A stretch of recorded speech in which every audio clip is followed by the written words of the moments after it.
Hello යාළුවෝ ටික කොහොමද? ඔන්න අදත් ආවුණු මේස් channel එකේ boys kitchen episode 11 වෙනි episode එකෙන් ඇවිල්ලා තියෙනවා ඔයාලා හම්බෙන්න. අද මම ඔයාලට කියලා දෙන්න හදන්නේ කොහොමද fried rice එකක් restaurant රසට හදන්නේ කියලා. ගොඩක් අය fried rice හදනවා ගෙදර ඒ වුණාට restaurant රස ගන්න බෑ. මම අද කොහොමද restaurant රස ගන්න කියලා උපදෙස් සහ රහස් හේතුත් එක්ක ඔයාලට කියලා දෙන්නයි හදන්නේ. එහෙනම් දිගටම වීඩියෝ එක බලන්න. අනිවාර්යෙන් රෙස්ටෝරන්ට් රස රයිස් එකක් හදාගන්න පුළුවන් මේ වීඩියෝ එක බැලුවොත්. එහෙනම් දිගටම වීඩියෝ එක බලන්න කියලා ආරාධනා කරන වැඩි කතාව ඕනේ නැහැ. යන් කුස්සියට අපි ගිහිල්ලා රෙස්ටෝරන්ට් රසට රයිස් එකක් හදාගමු. යා.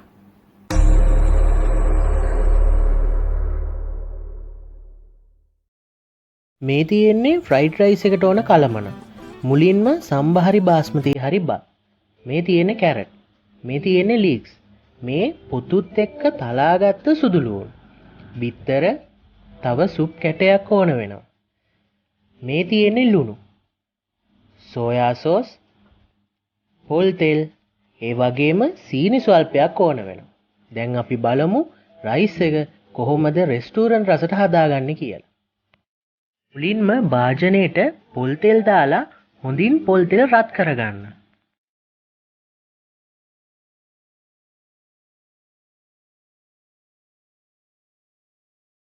පොල් තෙල් ටික හොඳින් රත් වුණාට පස්සේ පොතුත් එක්ක තලාගෙන අපි සූදානම් කරගත්ත සුදු ලූණු ටික තෙලට එකතු කරලා රන්වන් පාට වෙනකන් බැද ගන්න.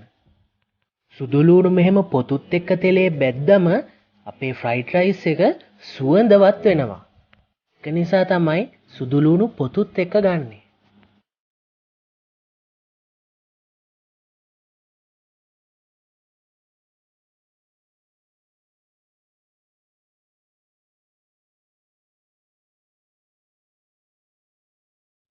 සුදු ලූණු රත්තරන් පාට වෙනකම් බැදුනයින් පස්සේ ඊට පස්සේ අපි එකතු කරගන්නේ බිත්තරේ. බිත්තරේ මේ පේනම් වගේ පෑන් එකේ රස්නෙට ටිකක් බොයිල් වෙන්න ඇරලා හැඳිගා ගත්තම බිත්තර කෑලි විදියට හොඳින් වෙන් කරගන්න පුළුවන්.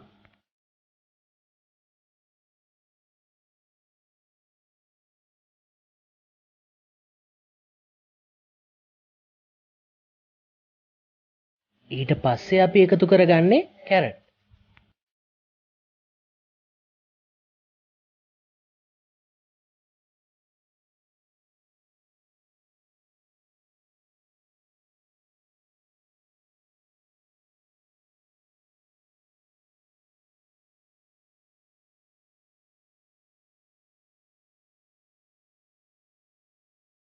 කැරට් ටික විනාඩියක් විතර තෙලේ තැම්බුණයින් පස්සේ තමයි අපි ලීක්ස් එකතු කරගන්නේ. කැරට් වලට පස්සේ ලීක්ස් එකතු කරගත්තම ලීක්ස් වල තියෙන කොළ පාට ගතිය නැති වෙන්න තියාගන්න පුළුවන්.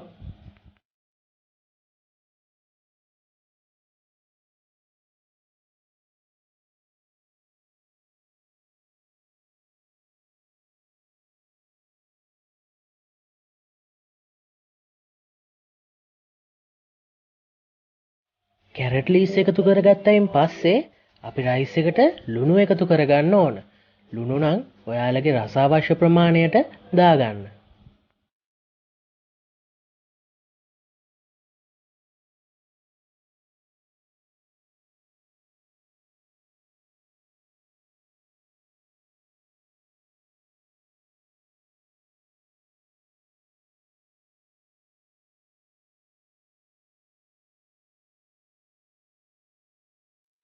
ලුණු එළවලුත් එක්ක හොඳින් කවලන් වුණයින් පස්සේ අපි සුප් කැටේ මේ වගේ පොඩි කරලා එළවලු මිශ්‍රණයට එකතු කරගන්න ඕන.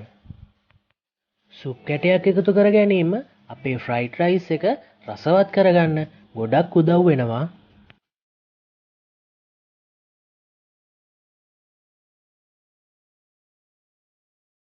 එකතු කරගත්ත සියලු දේවල් හොඳින් කවලන් වුණාට පස්සේ අපි මිශ්‍රණයට බත් ටික ටික එකතු කරගෙන හොඳින් එළවලුත් එක්ක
බලපු ඔයාලටත් දැන් පුළුවන් ගෙදරදිම පිරිසිදුවට රෙස්ටූරන්ට් රසට රසම රස ෆ්‍රයිඩ් රයිස් එකක් හදාගන්න. ඔයාලත් අනිවාර්යෙන් උත්සාහ කරලා බලන්න මේ විදියට ෆ්‍රයිඩ් රයිස් එකක් හදන්න. හදලා බලලා රස කොහොමද කියලා කමෙන්ට් කරන්න.